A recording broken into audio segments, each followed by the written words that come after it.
رمضان رمضان رمضان رمضان رمضان السلام علیکم ورحمۃ اللہ وبرکاتہ۔ محترم و مکرم قابل احترام عزیز بھائیوں اور بہنوں، اسلامی سال کا 9واں مہینہ رمضان المبارک ہے۔ رمضان المبارک کی آمد پر تمام جہان میں بسنے والے اہل ایمان کے دل مسرور ہو جاتے ہیں۔ دنیا میں شاید کوئی ایسا انسان نہیں ہوگا جو صاحب ایمان بھی ہو اور رمضان کی آمد پر اس کے دل میں خوشیوں کی لہر نہ دوڑے۔ چاہے خوشی ہو چاہے غم ہو، زندگی کا کوئی موڑ ہو، ہر حال میں انسان کو اللہ سے جوڑے رکھنے کا سب سے مضبوط اگر کوئی ذریعہ ہے تو وہ دونوں جہان کے سردار حضرت سیدنا محمد الرسول اللہ صلی اللہ علیہ وآلہ وسلم ہے۔ اللہ کے نبی علیہ السلام نے جس قدر انسانوں کو قیامت تک آنے والی تمام کی تمام چیزوں کی رہنمائی اور رہبری فرمائی ہے، اس طرح نہ آج تک کوئی آپ جیسا انسانوں کے لیے رہبر اور رہنما دنیا میں آیا، نہ قیامت تک کوئی اور آئے گا۔ جتنے انبیاء کرام اس دنیا میں تشریف لائے ہیں وہ تمام کے تمام اللہ کی طرف سے مقرر کردہ انسانوں کے رہبر اور رہنما ہی تھے۔ ان تمام رہنماؤں اور رہبروں میں سب سے بہترین رہبر اور رہنما اور تمام نبیوں کے سلسلے کو ختم کرنے والی ذات بابرکت شخصیت حضرت سیدنا محمد الرسول اللہ صلی اللہ علیہ وآلہ وسلم ہے۔ چنانچہ رمضان المبارک کے آغاز کے موقع پر ہم تمام کو چاہیے کہ ہم دونوں جہان کے سردار صلی اللہ علیہ وآلہ وسلم کو اپنا رول ماڈل بنا کر، آپ کو اپنا اسوہ بنا کر، آپ کو اپنے لیے آئیڈیل بنا کر ہم آپ کی لائف میں دیکھیں کہ آپ کیسے اپنی زندگی کو ماہ رمضان میں گزارا کرتے تھے۔ رمضان کے آمد سے پہلے دونوں جہان کے سردار صلی اللہ علیہ وسلم کی زندگی میں کیسی تبدیلی آ جاتی تھی۔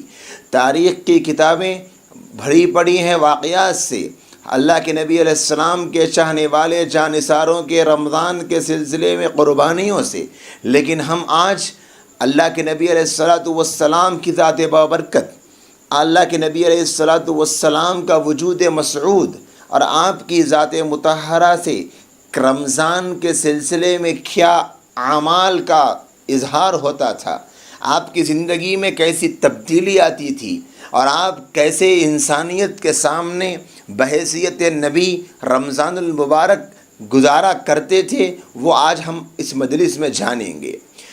سب سے پہلی وہ روایت جو اللہ کے نبی علیہ السلام کی دعا سے لبریز ہے، جسے ہم ہر سال رجب کے آغاز پر سنا کرتے ہیں، میرے اور آپ کے نبی علیہ السلام کے بارے میں منقول ہے۔ حضرت انس رضی اللہ تعالی عنہ غالباً اس کے راوی ہے، فرماتے ہیں دونوں جہان کے سردار صلی اللہ علیہ وسلم نے فرمایا، اللہم بارک لنا فی رجب و شعبان و بلغنا رمضان، کہ اے اللہ رجب میں اور شعبان میں ہماری زندگی میں برکت دیجیے، یعنی رجب بھی گزار دیجیے، شعبان بھی گزار دیجیے، پھر کیا کریں، وَبَلِّغْنَا رمضان، ہم کو رمضان تک پہنچا دیجیے۔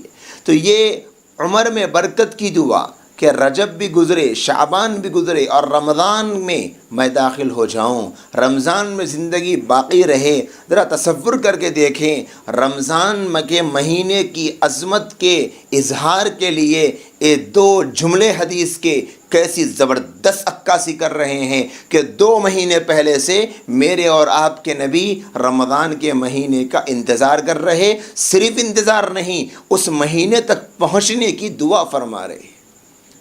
میں اور آپ اس دعا کے آئینے میں اپنا چہرہ تو دیکھ لیں۔ جس نبی کو 2 مہینے پہلے رمضان کے مہینے کا انتظار ہوتا تھا، آج اس نبی کی امت رمضان میں داخل بھی ہو جاتی ہے، لیکن اسے رمضان کے مہینے سے اللہ سے تعلق کے جوڑنے کو اور جنت کے راستے کے طے کرنے کا انتظار کتنا ہوتا ہے۔ ہم خود دیکھ لیں اپنا جائزہ لے کر۔ اللہ کے نبی علیہ السلام کا شعبان کے مہینے میں روزوں کا اہتمام کرنا یہ بتلاتا ہے کہ آپ کو رمضان کا انتظار ہوتا، آپ رمضان کے لیے پریپیئر ہو رہے ہوتے۔ شعبان کے مہینے کے بارے میں آتا ہے، اما جان عائشہ رضی اللہ تعالی عنہ اور بھی راوی موجود ہیں، فرماتے ہیں ہمیں ایسا لگتا کہ اللہ کے نبی علیہ السلام روزہ رکھنا نہیں چھوڑیں گے، یعنی اتنے روزے رہتے، ایسا لگتا کہ اب روزہ کبھی نہیں چھوڑیں گے، اور کبھی کبھی روزہ رہنا چھوڑ دیتے، ایسا لگتا کہ اب نہیں رہیں گے۔ ایک روایت میں آتا ہے کہ آپ کا معمول تھا کہ کثرت سے روزے۔ اما جان فرماتی ہے شعبان رمضان کے بعد اگر کسی مہینے میں میرے اور تمہارے نبی زیادہ روزے رہا کرتے تھے تو وہ شعبان کا روزہ۔ علماء نے لکھا شعبان میں روزے رکھنا مستحب ہے، پسندیدہ ہے۔ کیوں؟ اس لیے کہ نبی یہ چاہتے تھے جب رمضان میں میری امت داخل ہو تو وہ شعبان کے روزے رکھ کر اپنے آپ کو پریپیئر کر لے تو پھر اس کو رمضان میں دشواری نہ ہو۔ یہ میرے اور آپ کے نبی کی منشا۔ اسی طرح شعبان کے آخری دنوں میں رمضان کی تیاری میں سستی نہ ہو، یا پھر رمضان کی تیاری میں کسی درجے میں انسان کو روزوں کی تھکاوٹ نہ لگے، فرمایا کہ شعبان کے آخری دنوں کے روزے نہ رہو۔ شعبان میں روزوں کی کثرت یہ بھی رمضان کی تیاری، اور شعبان کے اخیر میں روزوں سے روکنا یہ بھی رمضان ہی کے لیے تھا۔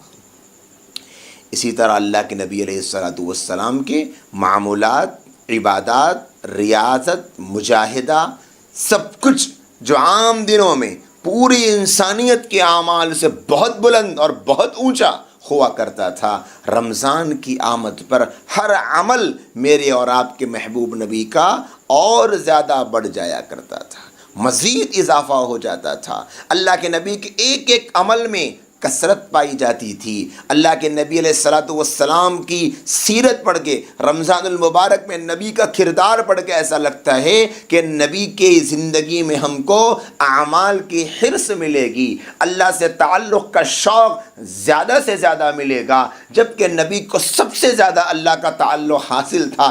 اس کے باوجود اتنے بے چین اور اتنے بے قرار کہ رمضان المبارک کا مہینہ آ جاتا تو اللہ کے نبی علیہ السلام کا ہر عمل اور دنوں کے مقابلے میں زیادہ ہو جاتا تھا۔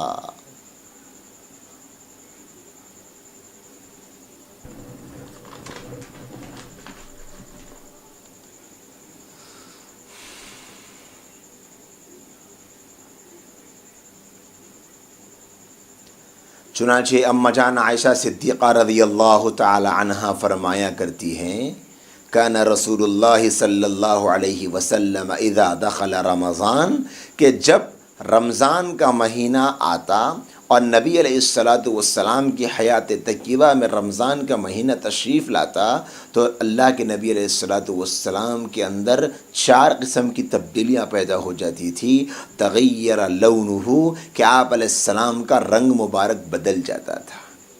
یعنی جب انسان اپنی نیچرل زندگی سے کچھ چینج ہوتا ہے، اس کی لائف اپنی نارمل زندگی سے کچھ ہٹتی ہے، اس کے ذہن پہ کچھ فکر مندی طاری ہو جاتی ہے، تو عام طور پہ ہم دیکھتے ہیں کہ چہرہ بدلا بدلا لگتا ہے، چہرے پہ فکر کے آثار لگتے ہیں۔ میرے نبی کو ایسا کوئی مسئلہ نہیں تھا، لیکن رمضان کی آمد پر، چونکہ رمضان اللہ کی طرف سے بیش بہا خزانے لوٹنے کا مہینہ، اور رمضان نبی یہ چاہتے تھے کہ میری امت بھی اس طرح لوٹے، تو رمضان کے مہینہ کو جب دیکھتے اور رمضان کا مہینہ جب آتا تو اللہ کے نبی علیہ السلام کے چہرے انور کا رنگ بدل جاتا کہ ایسا مبارک مہینہ ہے، اس مبارک مہینے میں مجھے اپنے اللہ کو زیادہ سے زیادہ راضی کر کے، قرب کی تمام منزلوں کو پار کر کے اللہ کے یہاں وہ مقام پانا ہے جو مقام میرا اللہ دینا چاہتے ہیں۔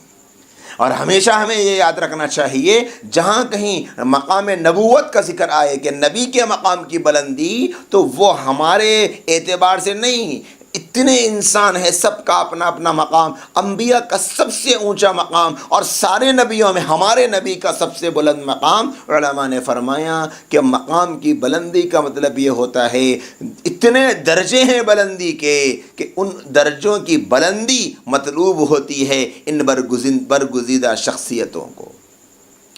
اماں جان فرماتی ہے وَكَثُرَ الصَّلَاةُ، نمازوں میں اضافہ ہو جاتا، جبکہ عام طور پہ ساری نمازیں اللہ کے نبی پڑھا کرتے، لیکن رمضان آ جاتا تو آپ نوافل کی کثرت کرتے، ذکر نوافل کا اہتمام کرتے، نوافل زیادہ سے زیادہ پڑھتے۔ کیونکہ سجدے میں جب بندہ جاتا ہے تو وہ اللہ کے قریب ہوتا ہے۔ ایک صحابی میرے اور آپ کے نبی کی خدمت میں اگر کہنے لگے یا رسول اللہ آپ میرے لیے دعا فرما دیجئے کہ جنت میں آپ کے ساتھ رہوں، نبی نے کیا فرمایا کہ تم سجدوں کے ذریعے سے میری مدد کرو۔ کیا مطلب؟ کہ سجدے کرو، اللہ کے قریب ہو جاؤ گے، اللہ کے قریب ہو جاؤ گے، اور تم جو چاہتے ہو نا جنت میں میرا پڑوس ملے، اللہ جب راضی ہو جائے گا تو پھر یہ بھی ملے گا۔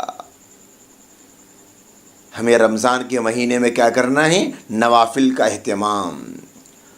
تہجد تو پڑھیں گے، اس کے علاوہ اشراق کی نماز کا اہتمام، چاش کا اہتمام، ظہر سے پہلے کی سنت، ظہر کے بعد کی سنتیں، عصر سے پہلے کی سنت، مغرب کے بعد کی سنتیں اور نوافل، عشاء کے بعد کی سنتیں اور نوافل اور وتر اور تراویح، یہ ساری کے ساری نوافل ہم کو زیادہ سے زیادہ اہتمام سے پڑھنا ہے، کیونکہ نبی کا یہ عمل ہم کو کتابوں میں ملتا ہے۔ اللہ کے نبی علیہ السلام کے بارے میں اماں جان عائشہ فرماتی ہے وَابْتَهَلَ فِي الدُّعَاء، کہ آپ دعا میں گڑ گڑا کر اللہ سے مانگا کرتے تھے، تڑپ تڑپ کر مانگنا، مچل مچل کے مانگنا، خود کو بے چین کر کے، خود کو بے قرار کر کے، خود کو آپے سے باہر کر کے، اللہ کے سامنے اپنے وجود کو مٹا کر، اپنی ہستی کو بے حیثیت بنا کر، عاجز اور درماندہ بن کے خدا کے سامنے مانگنا، یہ ہے وہ طریقہ جو مقبولیت کے راستے پہ لے جاتا ہے۔ آج دعائیں تو سب کرتے ہیں، لیکن قبول کتنوں کی ہوتی ہے؟ انہی کی ہوتی ہے جن کے مانگنے کا اسٹائل اللہ کو پسند آتا ہے۔ اللہ کو جن کے مانگنے کا طریقہ پسند آ جائے وہ قبول ہے۔ اللہ کے نبی علیہ السلام سے بیسٹ طریقہ اور کسی کا نہیں ہوگا۔ اللہ کے نبی کے بارے میں اماں جان فرماتی گڑ گڑا کر دعا کرتے تھے، اللہ کے سامنے عاجز بن کر، گڑ گڑا کر، تڑپ کر، مچل کر، خود کو بے چین کر کے، آنکھوں سے آنسوؤں کا قطرہ نکل جائے، اس قدر خود کو تڑپانا۔ روایات میں آتا ہے میرے اور آپ کے نبی فرماتے ہیں رونے کی کوشش کرو، رونا نہ آئے تو رونے کی شکل ہی بنا لو۔ اللہ تعالیٰ بہت پسند فرماتے، لہٰذا رمضان میں دعاؤں کا کثرت سے اہتمام، اور وہ دعائیں نہیں ربنا آتنا فی الدنیا کی بس وہی پڑھتے جاتے ہیں، مطلب سمجھ میں آئے یا نہ آئے، نہ نہ نہ نہ، اپنے دل کے حالات کو اللہ کے دربار میں کھول کے رکھ دو، اپنے دل کی مصیبتوں کو رب کے سامنے سنا دو، اپنے دل کے دکھڑے کو اپنے رب کے دربار میں نچھاور کر کے رکھ دو، اللہ ضرور سننے والا ہے اور اللہ ضرور سنے گا۔ تیسرا عمل دعاؤں کا کثرت سے اہتمام ہے رمضان کے مہینے میں۔ اللہ کے نبی علیہ السلام کے بارے میں فرماتی ہے اماں جان وَأَشْفَقَ مِنْهُ، اور اللہ کے نبی علیہ السلام پر اللہ کا خوف طاری ہو جاتا۔ یہ جملہ بڑا توجہ طلب ہے۔ آج میرے بھائیوں اور بہنوں، خوف، ڈر، اللہ سے ڈرنا کسے کہتے ہیں؟ آج ہماری زندگیوں سے یہ چیزیں اس قدر ختم ہو چکی کہ ہم بس یہ پڑھ بھی لیں تو سمجھے غنیمت ہے۔ اللہ کا خوف نبی پہ طاری ہو رہا، وہ نبی جو بخشے بخشائے، جن کی جنت پکی، جن کا اللہ سے رشتہ مضبوط، جنہیں کوئی پریشانی اور مصیبت کا سامنا روز محشر نہیں ہونے والا، کیونکہ اللہ ان سے راضی ہے۔ لیکن ہم جیسے گنہگاروں کا مسئلہ ہے، ہم پر گناہ کرتے وقت میں رمضان کا مہینہ آ گیا، اللہ کو یاد کرتے ہوئے، اللہ کی یاد میں کھوتے ہوئے، پتہ نہیں میرا مولا مجھ سے راضی ہوگا یا نہیں ہوگا، اللہ مجھ سے خوش ہوں گے یا نہیں ہوں گے، میری مغفرت کریں گے یا نہیں کریں گے، اللہ مجھے جنت میں ڈالیں گے یا جہنم میں ڈالیں گے، میرے ایک ایک عمل کا میرے اللہ کے سامنے مجھے سوال ہوگا اور مجھے جواب دینا ہے۔ میں کیا جواب دوں گا، میں کیا جواب دوں گی، میں کیسے میرے مولا کے دربار میں حاضر ہوں گی؟ یہ خوف انسان پہ اگر طاری ہو جائے تو پھر انسان کو وہ حاصل ہو جائے گا جو روزوں سے مقصود ہے۔ تقوی، اللہ کے ڈر کا نام ہے تقوی۔ میرے اور آپ کے نبی کے بارے میں اماں جان فرماتی ہے، تقوی تمہارے محبوب نبی، خوف تمہارے محبوب نبی کے اوپر طاری ہو جاتا۔ یہ 4 صفتیں اماں جان عائشہ رضی اللہ تعالیٰ عنہ فرماتی ہے کہ تمہارے نبی کے اندر رمضان میں دیکھنے کو ملتی۔ کوشش کریں کہ اللہ ہمارے اندر بھی یہ پیدا کر دے، ہم کوشش کریں اللہ ضرور پیدا کریں گے، ہم فکر کریں اللہ ضرور پیدا کریں گے، ہم کوشش نہیں کریں گے تو اللہ بھی کچھ نہیں کریں گے۔ کیوں؟ کیونکہ اللہ کا دستور اور نظام ہے، جو کچھ طلب دکھاتا ہے اللہ اسی کو دیتا ہے۔ اسی طرح رمضان المبارک میں نبی علیہ السلام کے جو معمولات ہیں، ان میں آپ صبح سے، سحر سے آپ آغاز کریں۔ اللہ کے نبی علیہ السلام سحر کا آغاز اس سحری سے کرتے تھے، یعنی روزہ جو ہوتا ہے نا اس کا آغاز سحری سے فرمایا کرتے تھے کہ صبح رات کے اندھیرے میں آخری پہر میں اٹھ کر کھانا، اس کو سحر کہتے ہیں، سحری کرنا کہتے ہیں۔ سحری کا کھانا، اللہ کے نبی علیہ السلام نے امت کو سحری کی بہت زیادہ تلقین فرمائی، فرمایا سحری ضرور کھایا کرو، خواہ وہ پانی کا ایک گھونٹ ہی کیوں نہ ہو۔ تو میرے اور آپ کے نبی جب رمضان میں صبح اٹھتے تھے کیا کرتے تھے؟ اللہ کے نبی علیہ السلام سحری فرمایا کرتے تھے، سحری سے روزے کا آغاز فرماتے تھے، فرمایا تسحروا فإن فی السحور برکہ، سحری کا کھانا کھایا کرو اس لیے کہ سحری کے کھانے میں برکت ہے۔ ہمارے پاس برکت کا مطلب سمجھتے ہیں ہم کیا ہے؟ ہم لوگ سمجھتے ہیں کہ کوانٹٹی دکھتی ہے نا، ہم کہتے ہیں کہ بھئی زیادہ مقدار میں لاؤ، کوانٹٹی جمع کرو، برکت اسی کو کہے۔ بلکہ نبی علیہ السلام نے اور اسلام نے جو برکت کا کانسیپٹ رکھا ہے، کوئی چیز دکھنے میں تھوڑی ہو لیکن کافی ہو جائے سب کو، اس کو کہتے ہیں برکت۔ میرے اور آپ کے نبی فرماتے ہیں سحری کھاؤ، سحری میں برکت ہے، دن میں روزے میں طاقت ہے، سحری کھاؤ، دن میں روزے میں طاقت ہے۔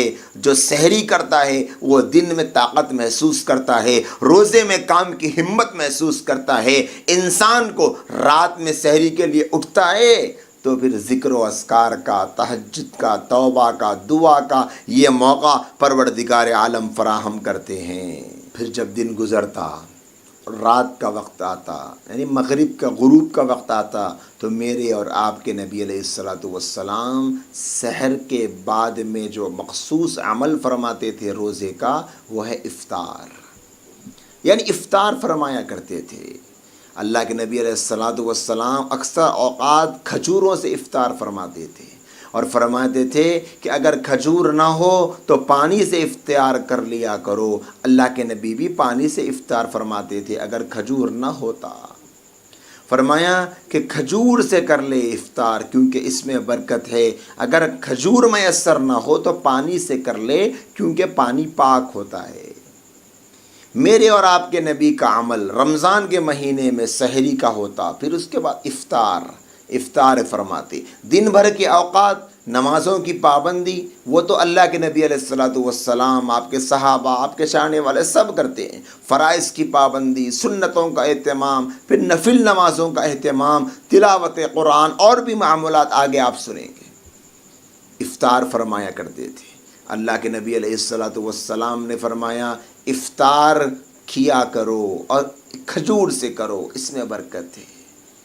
اس زمانے میں افطار آج کی طرح نہیں ہوا کرتی تھی۔ افطار کا مقصود پیٹ بھرنا نہیں، افطار کا مقصود دن بھر کی بھوک کا بدلہ لینا نہیں ہوتا۔ افطار کا مقصود تو سنت رسول کی پیروی ہے، قرآن کی پیروی ہے کہ کہا ہے قرآن نے، کہا ہے نبی نے کہ افطار کرو، روزہ مکمل کرو، تو ہم نے مکمل کر لیا روزہ۔ اللہ کے نبی علیہ السلام اسی طرح رات میں، رمضان کی راتوں میں نمازیں پڑھا کرتے تھے، نوافل پڑھا کرتے تھے، بالخصوص تہجد کی نماز جس کو ہم قیام اللیل کہیں گے۔ 8 رکعت تہجد کی، 3 رکعت وتر کی، 11 رکعتیں اللہ کے نبی علیہ السلام سے پڑھنا ثابت ہے۔ اما جان عائشہ فرماتی ہیں رمضان اور غیر رمضان دونوں زمانوں میں تمہارے نبی 11 رکعتیں پڑھا کرتے تھے۔ یہ 8 رکعتیں تہجد کی ہے اور 3 رکعتیں وتر کی ہے۔ اللہ کے نبی علیہ السلام رات میں تسبیح میں، تحلیل میں، ذکر الہی میں، نماز تہجد میں اللہ کے نبی علیہ السلام مصروف رہتے، اور امت کو بھی اس کے لیے شوق دلانے کی خاطر ابھارتے ہوئے فرمایا من قام رمضان ایمانا و احتسابا غفر له ما تقدم من ذنبی، کہ جو رمضان میں ایمان اور احتساب کے ساتھ رات میں قیام کرے گا، یعنی جس کے پاس ایمان ہے، جسے یقین ہے اللہ کے ذات عالی پر اور احتساب امید ہے ثواب کی، تو اللہ پاک اس کے اگلے گناہوں کو، یعنی پچھلے جو گناہ گزرے ان گناہوں کو بخش دیں گے۔ علماء فرماتے ہیں کہ یہاں گناہوں کے بخشنے سے مراد صغیرہ گناہ ہوتے ہیں۔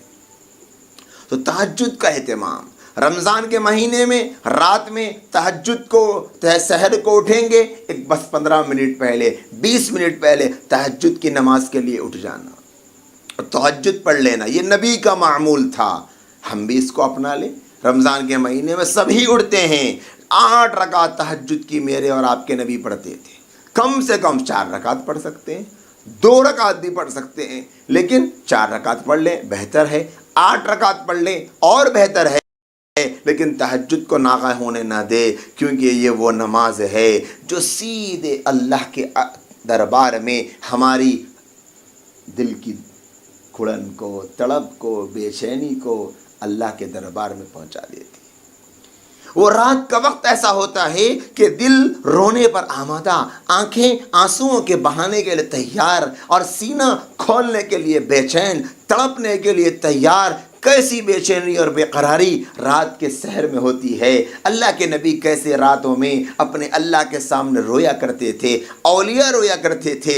ہمارے لیے بھی وقت ہے ہم اس رمضان میں اس بات کا اہتمام کریں کہ تہجد میں اٹھ کر 1-2 منٹ، 5 منٹ اللہ کے سامنے رو لینا، مانگ لینا، تڑپ لینا، اللہ کے سامنے اپنے مجدے سنا لینا، اپنے مسئلے بتا دینا، اپنی مصیبتوں کا حل اللہ کے دربار میں پیش کرنا کہ اے اللہ اس کا حل آپ بتا دیجئے، اس کا حل آپ بتا دیجئے، آپ میری غیبی نصرت کر دیجئے، غیبی مدد کر دیجئے، خاص نصرت کر دیجئے، میں پریشان، میں مصیبت کا مارا، رمضان کا مبارک مہینہ، دن بھر کا گلے کو بھوکا اور پیٹ کو پیاسا رکھنے والا، یہ سارے کے سارے مسائل مجھ سے لگے ہیں، آپ میری سن لیجیے۔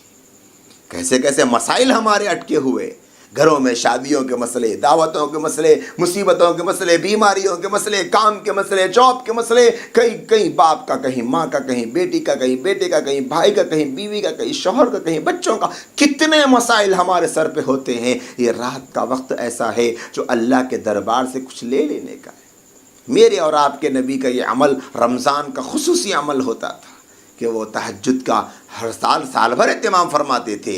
اللہ کے نبی علیہ السلام پر تہجد کی نماز ضروری تھی، امت میں نہیں ہے، لیکن رمضان میں خاص طور پہ ایک نفل پہ فرض کا ثواب ملتا ہے، ایک فرض پہ 70 فرضوں کا ثواب ملتا ہے، کہ ایک فرض کا ثواب وہ ہے اگر کوئی انسان سال بھر نوافل پڑھتا جائے، فرائض کی ادائیگی کے بعد جو وقت ملا نوافل پڑھتا گیا، پورا سال گزر گیا، اس کے باوجود بھی ایک فرض کا ثواب یہ ساری کی ساری نفلیں مل کر نہیں پا سکتی۔ اتنا بڑا مقام ہے فرض کا جو رمضان میں مل جاتا ہے ہم کو، اللہ دیتے ہیں اپنی شان کے مطابق۔ تو تہجد کا اہتمام ہم کثرت سے کریں۔ اسی طریقے سے صحیحین کی روایت ہے کہ اللہ کے نبی علیہ السلام کی خدمت میں جبرائیل امین تشریف لاتے ہیں، اور اللہ کے نبی علیہ السلام کو جبرائیل امین قرآن سناتے اور جبرائیل امین کو اللہ کے نبی قرآن سناتے. تو اس طرح قرآن مجید کا دور ہوتا تھا. یعنی نبی علیہ السلام سنتے بھی تھے, سناتے بھی تھے, اور زندگی کے آخری سال 2 دور فرمائے. تو قرآن کی تلاوت کا, کثرت تلاوت قرآن کا ثبوت نبی کی حیات سے ہم کو ملتا ہے. رمضان المبارک کا مخصوص اعمال میں سے ایک مخصوص عمل تلاوت قرآن ہے. قرآن میں اللہ کہتے ہیں شہر رمضان الذی انزل فیہ القرآن, رمضان کا مہینہ وہ مہینہ ہے جس میں ہم نے قرآن کو نازل فرمایا. انا انزلناہ فی لیلۃ القدر, ہم نے اس قرآن کو لیلۃ القدر میں نازل فرمایا, اور لیلۃ القدر رمضان میں آتی ہے. اس مہینے کو قرآن سے بڑا گہرا رشتہ ہے, بڑا گہرا رشتہ ہے. لہٰذا نبی علیہ السلام بخشے بخشائے ہو کر قرآن پڑھتے تھے, سناتے تھے, جبرائیل امین کو سناتے تھے, دور کرتے تھے قرآن کا. ہم کیا کرتے ہیں رمضان میں؟ کتنے قرآن ہم نے گزشتہ سال پڑھے تھے, آج ہم کتنے قرآن پڑھنے کا ارادہ رکھتے ہیں؟ آج رمضان کی اس تاریخ تک ہم نے کتنے قرآن پڑھ لیے, کتنے پارے پڑھ لیے؟ کتنے تو ایسے ہیں جو رمضان کی 10 گزر جاتی, 15 گزر جاتی, 20 گزر جاتی, لیکن ایک پارہ بھی نہیں پڑھتے. کیا یہ دلوں کی سخاوت ہے, شقاوت ہے؟ کیا یہ دلوں کی سختی ہے؟ کیا یہ اللہ سے دوری ہے؟ ہم کب آخر اپنے آپ کو بدلیں گے؟ رمضان کے مبارک مہینے میں قرآن کی تلاوت کا ہماری زبانوں پر صبح شام ورد ہونا چاہیے. تلاوت قرآن, قرآن مجید کو پڑھتے جاؤ, پڑھتے جاؤ, پڑھتے جاؤ. اللہ کے خزانوں کو لوٹتے جانا ہے. اور قرآن مجید کے ساتھ ترجمے قرآن پڑھیں, اسی طرح تفسیر قرآن پڑھیں, قرآن مجید کا ترجمہ یاد کریں. اور جو چھوٹی چھوٹی صورتیں اب تک یاد نہیں ہوئی, اس رمضان میں یاد کر سکتے ہیں. نبی کا عمل ہے قرآن مجید پڑھنا. نبی قرآن پڑھتے ہوئے رمضان گزارتے تھے. نبی کے معمولات میں تلاوت قرآن تھا. کیا ہم اپنے معمولات میں نہیں بنا سکتے؟ ضرور بنا سکتے ہیں, بنانا چاہیے. ہمیں اپنے آپ کو اللہ کے نبی علیہ الصلوۃ والسلام کے اسوے میں ڈھالنے کی پوری کوشش کرنی چاہیے. اسی طریقے سے اللہ کے نبی علیہ السلام کے بارے میں آتا ہے, جب رمضان کا مہینہ آ جاتا تو آپ تیز آندھی کی طرح صدقہ فرمایا کرتے تھے. کسی سائل کو محروم نہ فرماتے, اور جو غلام ہوتا اس کو آزاد کر دیتے. اس کے ساتھ نرمی کا معاملہ فرمانے کا حکم دیا. رمضان کا مہینہ چل رہا, ہم کو اس مہینے میں صدقہ, خیرات اللہ کے راہ میں دینے کا کثرت سے اہتمام, یعنی اتنا اللہ کے راستے میں دینا چاہیے ہم کو خود لگے کہ ہاں بھائی اس مرتبہ میں نے بہت دے دیا, پتہ نہیں اتنا دے رہا ہوں کیسے چلے گا میرا گھر, میرے اپنے مسئلوں کا کیا ہوگا, میرے اپنے خرچے کا کیا ہوگا, میری اپنی ضرورت کا کیا ہوگا, میری اپنی عید کا کیا ہوگا. یہ سوچنے پر جب ہم آ جائیں گے تو پھر سمجھ لینا چاہیے کہ اس سوچ کو بدل لیں. میرا خرچہ, میری ضرورت, میرا کھانا, میری حاجت, یہ سب میرا اللہ پوری کر دے گا. بس میں مخلوق خدا کے نصرتوں میں اپنے آپ کو لگا لوں, اللہ کی نصرتیں میرے ساتھ ہو جائیں. اس قدر دینے کا مزاج ہمارے اندر پیدا ہونا چاہیے. نبی نے کیسے صدقہ دیا؟ جو آیا کہ کبھی اسے خالی ہاتھ نہیں لوٹایا. کچھ نہ ہوتا فرماتے کہ ٹھہرو, کچھ آئے گا تو دے دوں گا. جب آ جاتا تو دے دیتے, ہوتا تو اسی وقت دے دیتے, کوئی لا کر دیتا تو دے دیتے. کبھی سائل کو محروم نہیں فرماتے. رمضان کا مبارک مہینہ صدقے اور خیرات کی کثرت کا مہینہ. اللہ کے بندوں کو خوب دیں, خوب دیں. صدقہ دینا گویا ایسا ہے کہ کسی بڑے سی نہر سے پانی کو نکالتے جاؤ, جتنا نکالو گے اتنا نکلے گا, جتنا چھوڑو گے اتنا ہی رہے گا. نکالتے جاؤ اور نکلے گا, نکالتے جاؤ اور نکلے گا. آپ ایک ڈرم نکالو گے, ایک اور ڈرم جمع ہو جائے گا. 2 ڈرم نکالو گے اور جمع ہو جائے گا. ایک بہت بڑا ہاؤس کو اس کے راستہ بنا کر پانی بھرو گے, پھر اتنا پانی جمع ہو جائے گا, ختم نہیں ہوگا. اسی طرح اللہ کے راستے میں دو گے اور آئے گا, اور آئے گا, اور آئے گا. نہیں دو گے رکھا ہوا رہے گا. جتنا نکالو گے اتنا مزید آتا چلا جائے گا. لہذا رمضان کے مہینے میں کثرت سے ہم کو بھی اللہ کے نبی کی سنت پہ عمل کرتے ہوئے اور صدقے اور خیرات کے فضائل کو سامنے رکھتے ہوئے اس پر عمل کرنا چاہیے. نبی علیہ السلام نے فرمایا الصدقۃ تطفئ غضب الرب, صدقہ اللہ کے غضب کو ٹھنڈا کر دیتا ہے. اللہ کا غصہ ٹھنڈا ہوتا ہے، لہذا صدقے کا اہتمام کریں۔ اسی طرح اللہ کے نبی علیہ السلام رمضان کے آخری عشرے میں شب قدر کی تلاش میں اعتکاف بیٹھتے تھے۔ ایک سال آپ نے ایک پہلے عشرے کا بھی اعتکاف بیٹھا، دوسرے عشرے کا بھی بیٹھا، پھر جب تیسرا عشرہ آیا تو آپ نے فرمایا کہ مجھے شب قدر کی تلاش میں پہلے عشرے کا اعتکاف بیٹھنے کا موقع ملا، مجھے بتایا گیا کہ اس میں نہیں ہے، میں نے دوسرے عشرے کا اعتکاف بیٹھا، مجھ سے کہا گیا کہ تیسرے عشرے میں یعنی تیسرے رمضان کے آخری 10 ڈیز میں شب قدر ہے، تو میں تیسرے کا بھی اعتکاف بیٹھا۔ اور اللہ کے نبی نے مدینے پہنچنے کے بعد میں پوری زندگی جب سے رمضان کے روزے فرض ہوئے ہیں آپ نے کبھی بھی اعتکاف نہیں چھوڑا، زندگی کے آخری سال تک اعتکاف بیٹھے، آخری 10 دن اعتکاف بیٹھنا گویا شب قدر کو پا لینا ہے۔ اور شب قدر ایسی شب ہے اس کے بارے میں قرآن کہتا ہے لیلۃ القدر خیر من الف شہر، 1000 مہینوں سے بہتر شب قدر کے بارے میں فرمایا۔ وہ ایک شب اگر کسی کو مل جائے تو 83 سال سے زائد زندگی عبادت میں گزرنے کا ثواب ملے گا۔ لہٰذا نبی علیہ السلام شب قدر کو تلاش کرنے کے لیے اعتکاف بیٹھتے تھے۔ یہ جو اعمال آج ہم نے جانے ہیں نبی کی رمضان میں نبی کے معمولات، اللہ کرے ہم کو سمجھ میں آ جائے، اللہ کرے ہمارے دل میں بیٹھ جائے، اللہ کرے ہمارے ذہن میں بیٹھ جائے کہ اللہ کے نبی علیہ السلام کا چہرے انور بدل جاتا، آپ کی نمازوں کی کثرت ہو جاتی۔ اسی طریقے سے اللہ کے نبی علیہ السلام گڑ گڑا کر دعائیں فرماتے، آپ پر اللہ کا خوف طاری ہو جاتا، آپ سحر فرماتے، آپ افطار فرماتے، آپ رات میں قیام اللیل فرماتے، تہجد کی نماز فرماتے، ذکر و اذکار اور دعاؤں کا اہتمام فرماتے۔ اسی طریقے سے دونوں جہان کے سردار صلی اللہ علیہ وآلہ وسلم صدقات کی کثرت فرمایا کرتے تھے۔ اسی طریقے سے اس مہینے میں آپ شب قدر کی تلاش فرماتے، اعتکاف فرماتے اور پھر اللہ کی طرف لو لگائے رکھتے تھے۔ یہ معمولات نبی کے آج کی اس مجلس میں ہمارے سامنے آئے ہیں بڑے ہی اختصار کے ساتھ۔